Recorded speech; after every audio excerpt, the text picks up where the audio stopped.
My name is Katrina James. Welcome to the Inside Scoop of Living with Cerebral Palsy, an extension of the Silver Speech speaking series. This talk show is about spreading awareness about a common disability. March Madness is here for the Inside Scoop of Living with CP Awareness Month. Today on our show, we have Dr. Selber, who helps make our realities and abilities power. Well, thank you so much, Katrina, for inviting me to be here. It's really an honor to me. So it's also an honor not only to have you as my primary CP provider, but to have you on our show. Thank you.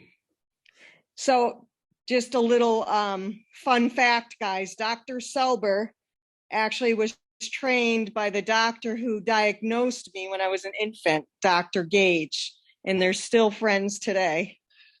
Yeah, wow. He's my dear friend and mentor. We talk, and he continues to teach me in so many ways. Just the other day, we had a really nice conversation over the phone, and he was still teaching me stuff that he probably didn't have time to teach me to start with. Okay, so Dr. Selber, if you could give us a little background on your background and what sparked your interest in going into specializing in CP. Okay, so I'll try to be very brief. I was in the fourth year of medical school, and I saw this Dr. Eugene Black, who was one of the fathers of pediatric orthopedics in the United States. He was in Brazil, where I was born, and he was giving a conference on gait analysis in children with CP. But in those days, this is 1984 or 85. There wasn't a very modern gait analysis laboratory, so he was throwing white powder on the floor and having the children walking on top of the powder pathway. And he went back after the children and measured step length and how wide their steps were and so on. And when I saw that talk, that conference, I don't know, something hit me, and I said, this is what I want to know. This is what I wanted to study. So then I became an orthopedic surgeon in Brazil, and then went straight to this place in Brazil, which is an awesome place called Association for Assistance of the Disabled Child in São Paulo. And I did my first year of training there. Then I was lucky enough to get another year and a half of training with Dr. Lou Diaz in Chicago and Dr. Jim Gage in Minnesota. Then I went back to AACD, started the first gait lab there in 1996. And all I did since then is I have seen children and adults with cerebral palsy and other neuromuscular disease. That's my passion, and that's what I know a little bit about. I still have a lot to learn, actually. So how many types of CP are there? Well, it depends on how you classify CP. If you think about where, the parts of the body that CP compromises, then you have people that are called, they have diplegia.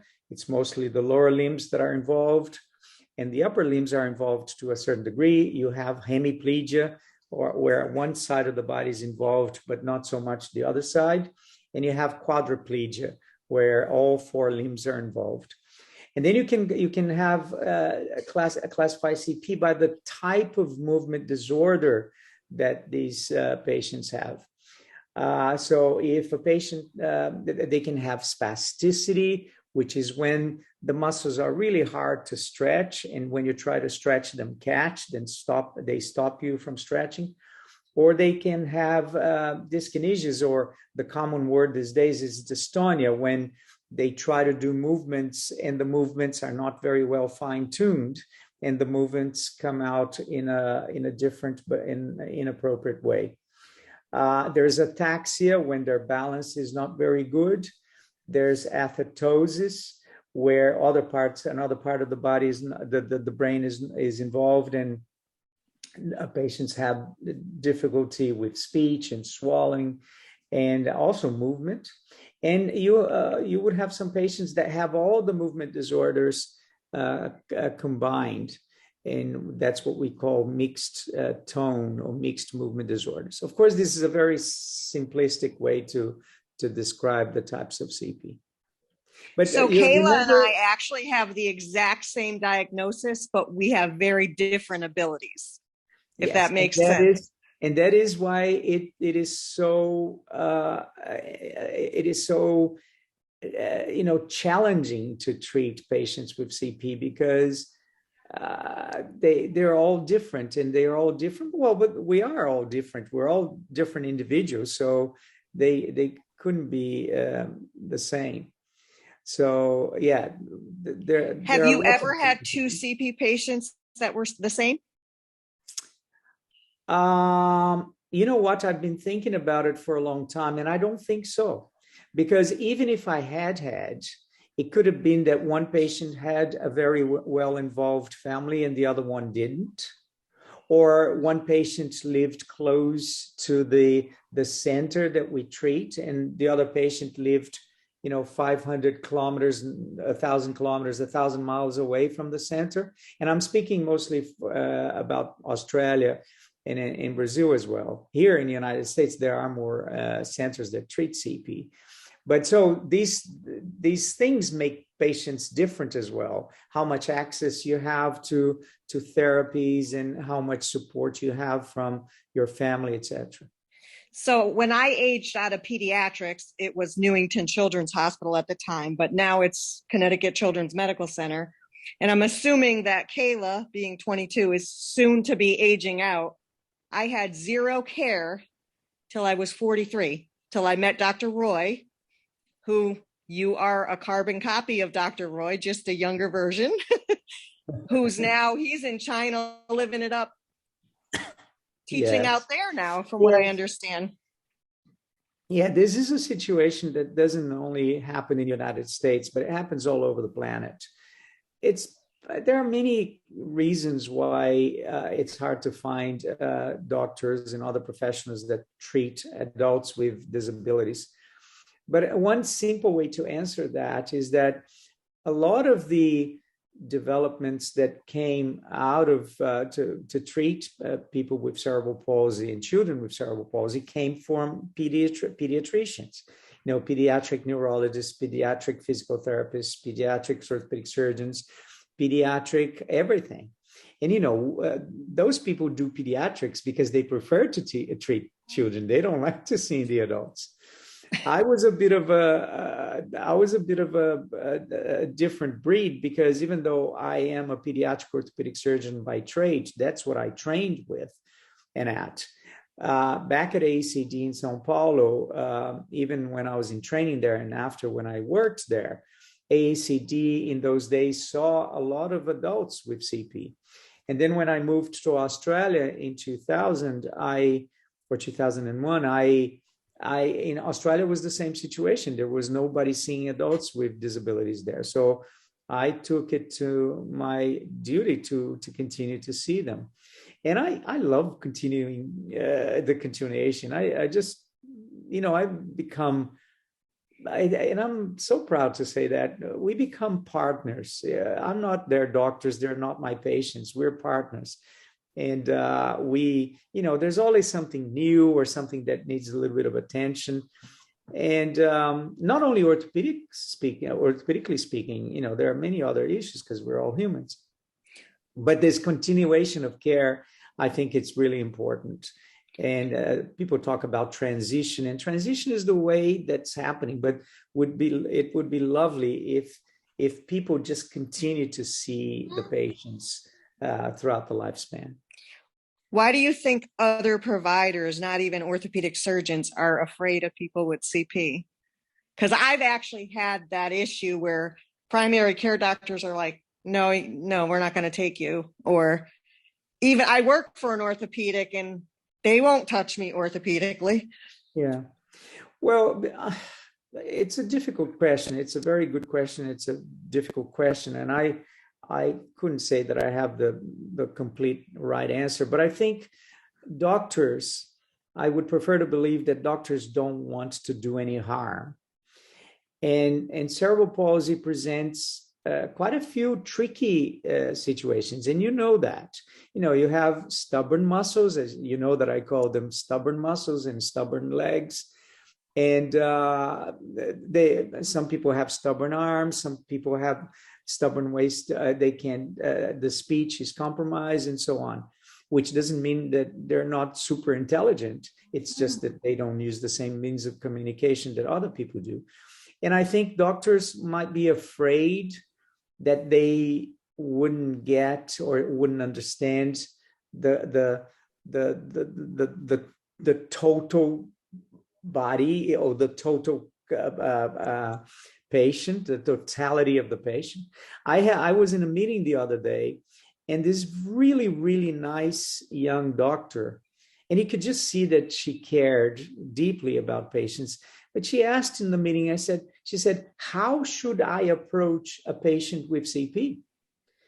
And I waited for a few answers around the table. And I said, you should approach a patient with CP just the same way as you approach anybody else. They're just humans. There's no difference. They just have stubborn legs or stubborn arms or stubborn speech. I'm short, you're very tall. The other one is green, the other one is yellow. But we're all the same. So I think when you tell those doctors that, you just need to approach a CP patient the same way as anybody else, and you may need a little bit more effort to understand the whole context, but that's about it. And of course, the more experienced doctors have with patients with CP, the more comfortable they feel seeing them. But I think the resistance is just because doctors are scared of doing harm, that they will see a patient with cerebral palsy and they won't exactly understand how better or best to care for them. Yeah, I know when I had my children, I ran into that because I had natural delivery for both. And I honestly, truly believe that that's why I have the hip issues that I have. But let's not talk about them. They said, oh, no, you're fine. We don't need to do a C-section. And I know that if they were educated, they probably would have taken the other approach. So they were scared of me. Marcy or Kayla, do you guys have any questions for Dr. Selber? It's an honor to meet you. I've heard so much about you. And, I the same as a speech therapist, I can honestly say I've had maybe 5 clients that had CP or less. Kayla was actually one of my first clients coming out of grad school. She was in preschool, 3 years old, and I was newly out of grad school. But I agree, I'm a communication specialist, so I have to find that simple way of communicating, whether it's non-verbally, using your eyes or your pointer, or like you said, all of the limbs are different in every patient. All of the patient's speech is different. And Katrina and I went to high school or elementary school together. So she was my first exposure to somebody with cerebral palsy, but we were skiing down the hill together.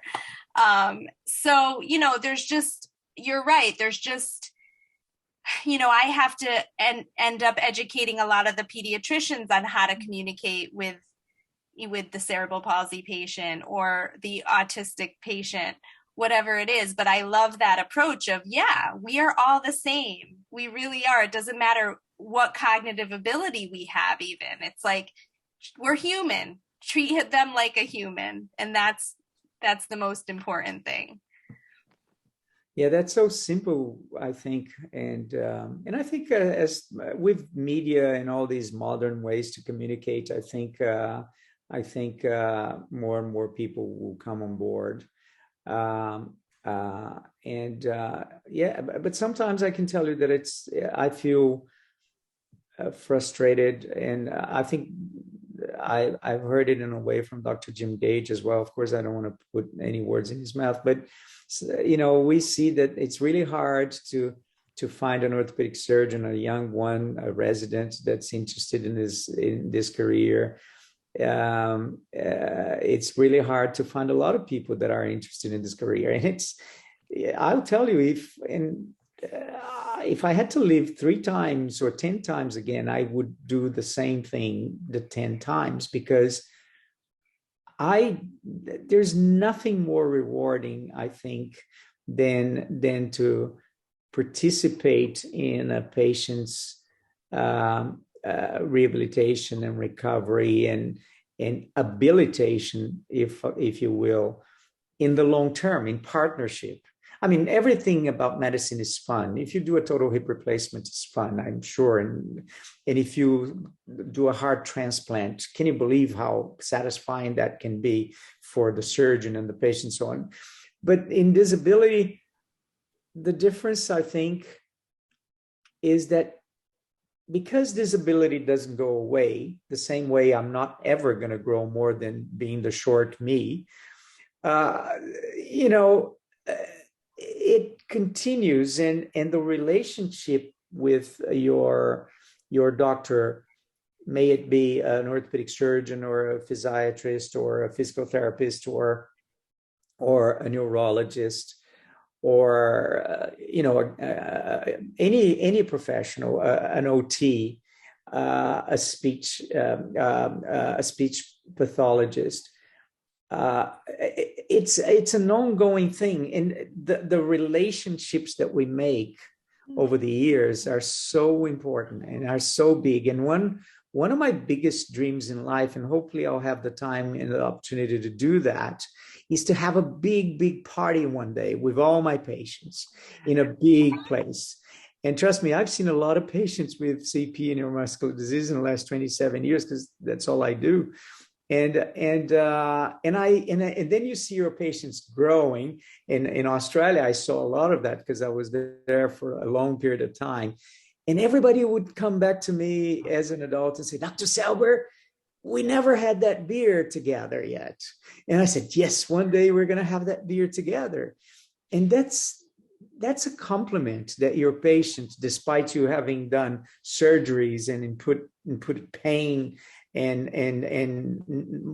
rehabilitation, all this suffering, they still come back to you and say, oh, I would love to have a beer with you one day. Or would you? I've been invited for all sorts of celebrations, independently from religion, color, race, and I don't care about any of those things anyway. So, and it is so satisfying and gratifying.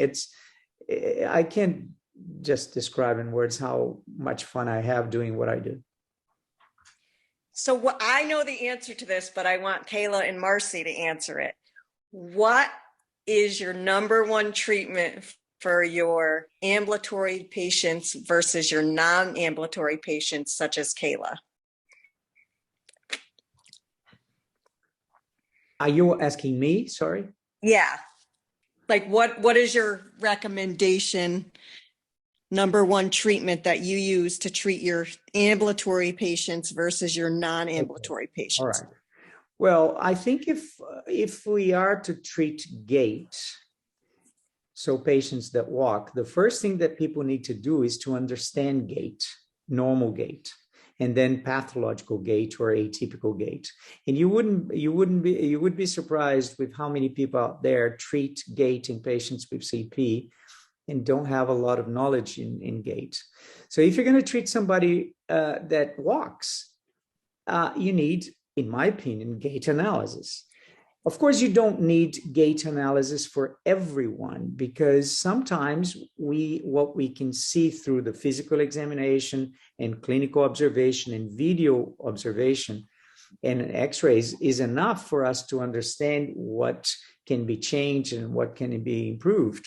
But very often, gait in patients with CP and other neuromuscular diseases is very complicated, because patients have what we call primary problems, the problems that CP is causing. But then a lot of patients do a lot of coping mechanisms. They do things in gait to cope with the facts or with the things that are not coming out very typically. And you have to distinguish what's produced by CP and what's produced by coping mechanisms.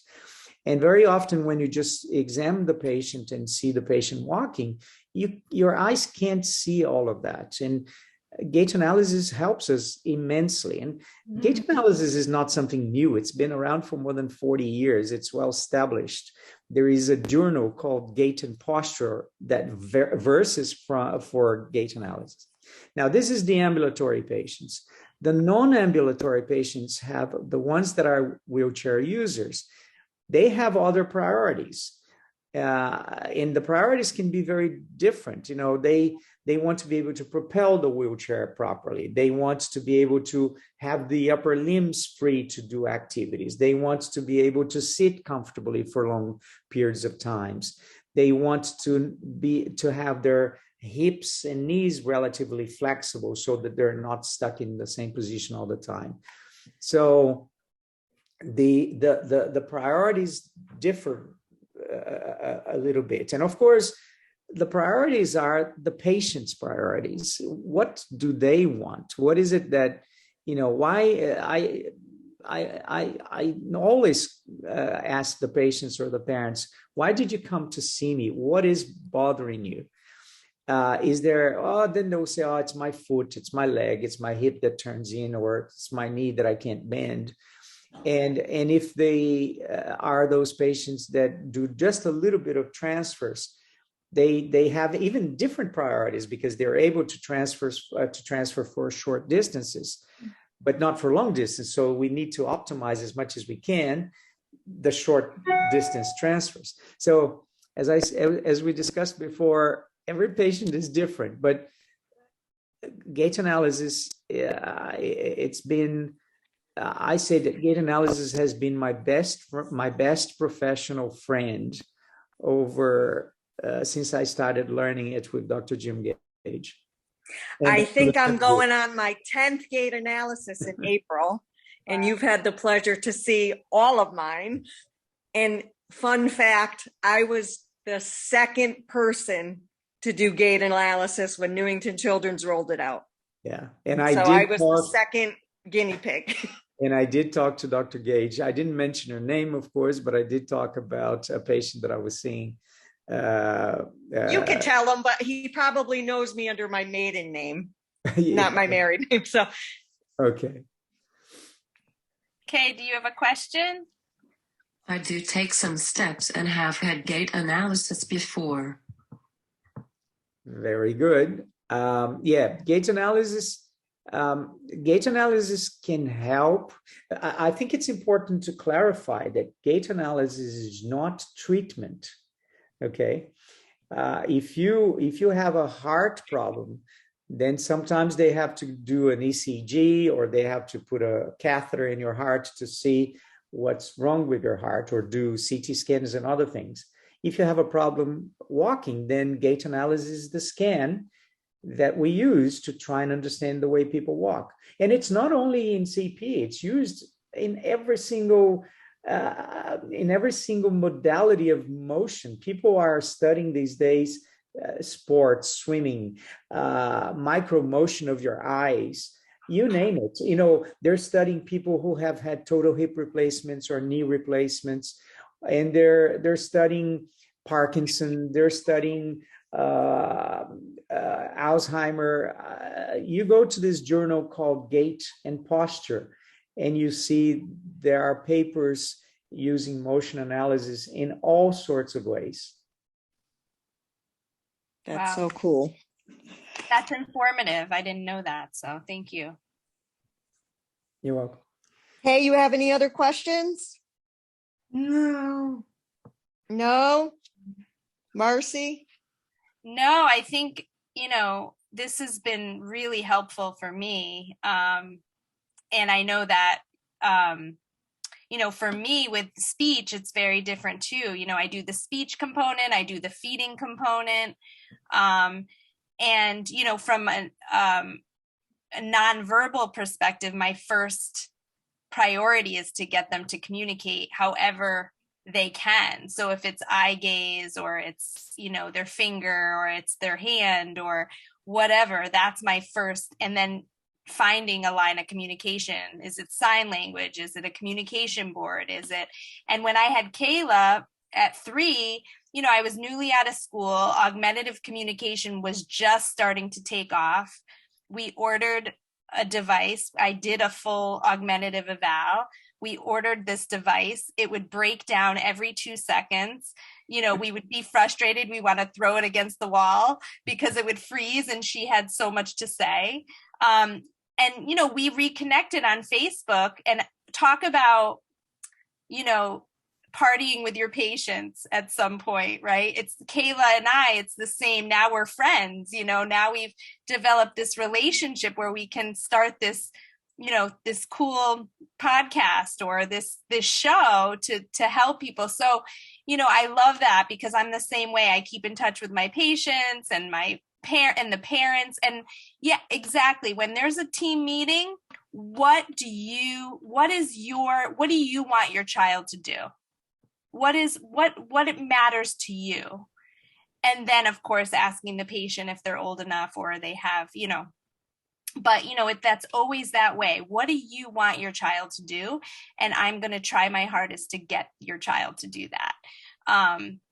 So agreed. I think that's, you're from hearing you, I know that like, I can just tell you listen. And that's what we have to do as providers is listen to our patients. But I do talk a lot as well with my patients. So yeah, I love him though. I always look forward to his visits. That's so great. Yeah, exactly. But thank you. That was so informative. I just want to emphasize, because I know that this is going to be seen by a lot of people, and I'm glad you said that, because gait is not the top priority. The top priority is communication and integration. Integration with family, integration with society, friends and relatives, and work colleagues and everybody. So that's why we orthopedic surgeons also have to be humble enough to understand that in the field of disabilities, we're only just a small little component of the multidisciplinary team that works to help these and assist the patients. A lot of my patients don't care. They don't want to see any differences in their gait. And they come to me sometimes for a checkup, or they come to me to say, oh, by the way, my ankle has been hurting. Can you have an x-ray and see if there's anything that we should do, or is there any? And it's not always about gait, even within orthopedics. And how many times I've seen a patient and I discovered that the patient had a shunt and the shunt was not working. And I sent them to the neurologist because the problem was not orthopedics. The problem was neurology. Or a patient that comes to me because the patient is in pain of some sort and nobody knows where. And a simple question is, when was the last time that this patient had a bowel movement? And sometimes the patient hasn't had a bowel movement for 7 days. And they're constipated, because a lot of patients with neuromuscular disease are constipated. And of course, the more you deal and the more the families deal and care for the patients, the more they understand these things. So communication is the first priority. Integration is probably the second. Orthopedics comes way down the list. I love that Dr. Selber, his last resort is surgery, at least in my case. But yeah, I think he does have big shoes to fill, because my goal is to get on the ski slopes next year. And this hip and this foot at this point, that's not going to happen. So he has Katrina knows that I know.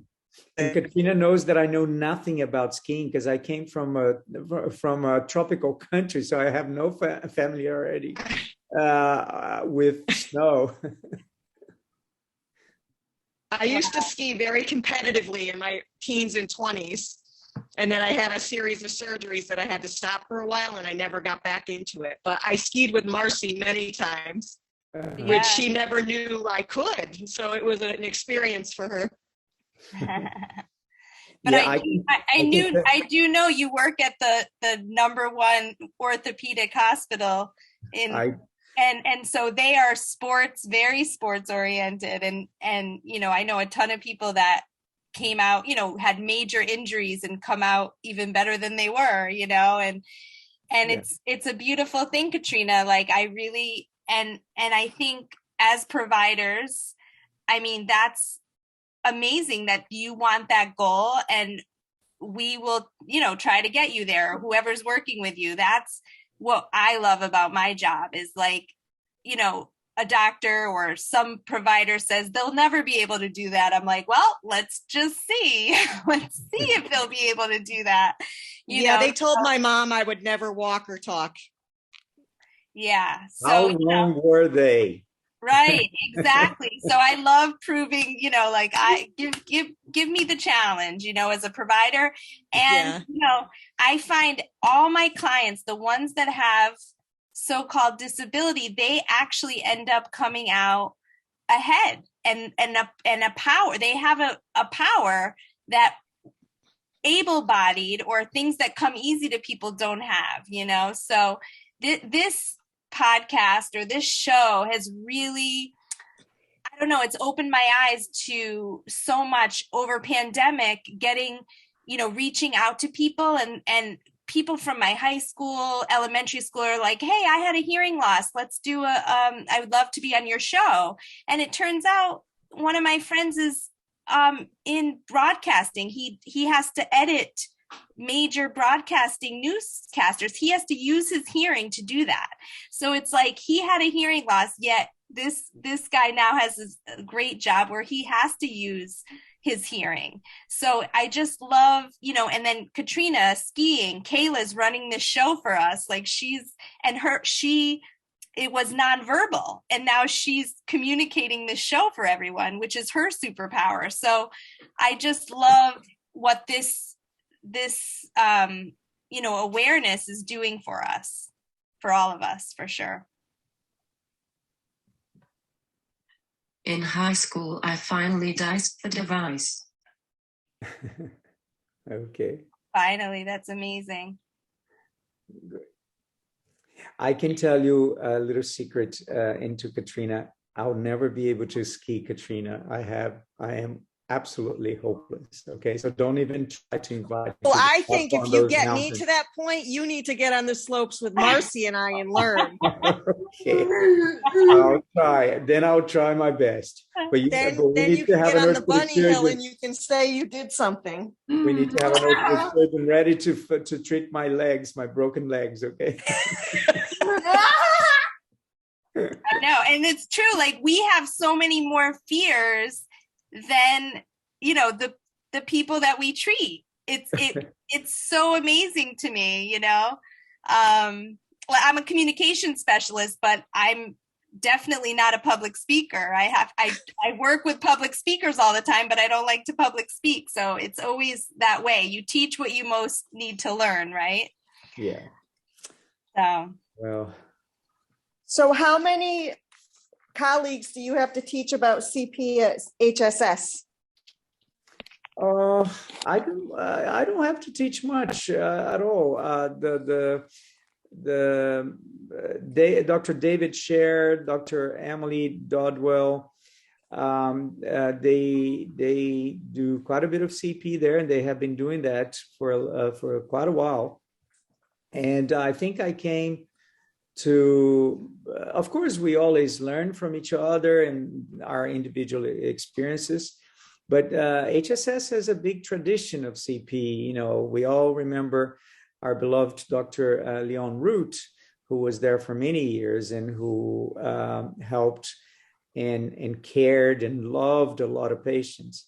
So the tradition to treat CP at HSS has been there for a long, long time. And I just came to add, hopefully, and complement and learn from them and share what I know and improve and help, the whole system to be able to treat even more patients.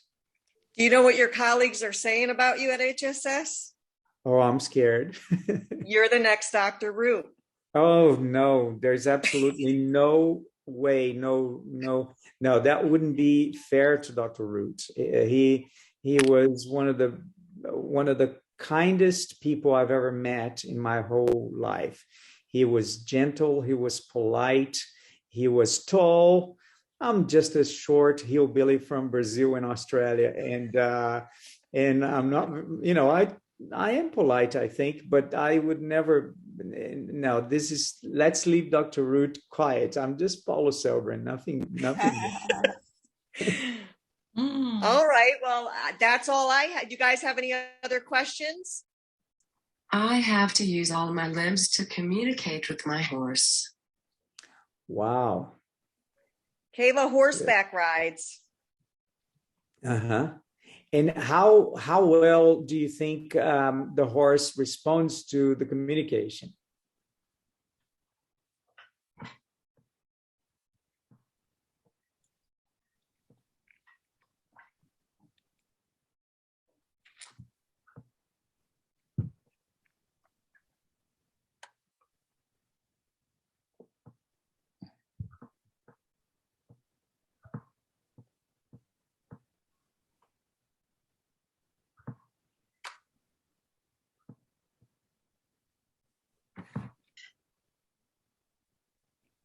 She's programming her little box. Yeah, we understand that.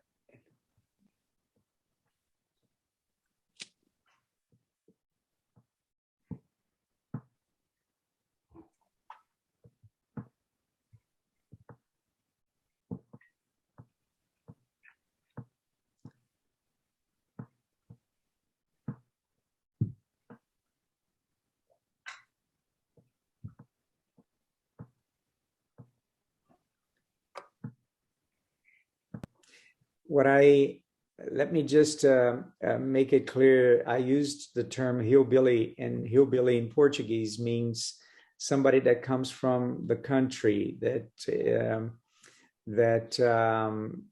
has simple ways and it's closer to the country and to the rural aspect of life than to the big cities and the modernity. And that's pretty much me. I like to be in the wild. I like to be in the farms and next to cows and next to grass and horses and stuff like that. That's what I mean when I say I'm a hillbilly. Okay, I hope that doesn't go the wrong way or has any other meaning, because it's, because that's what it means to me, and it's not. That was a good description. Thank you for that.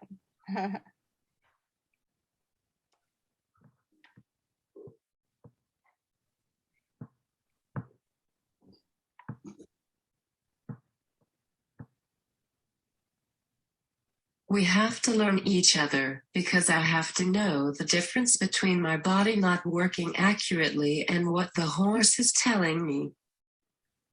Okay, that makes sense. All right. Wow.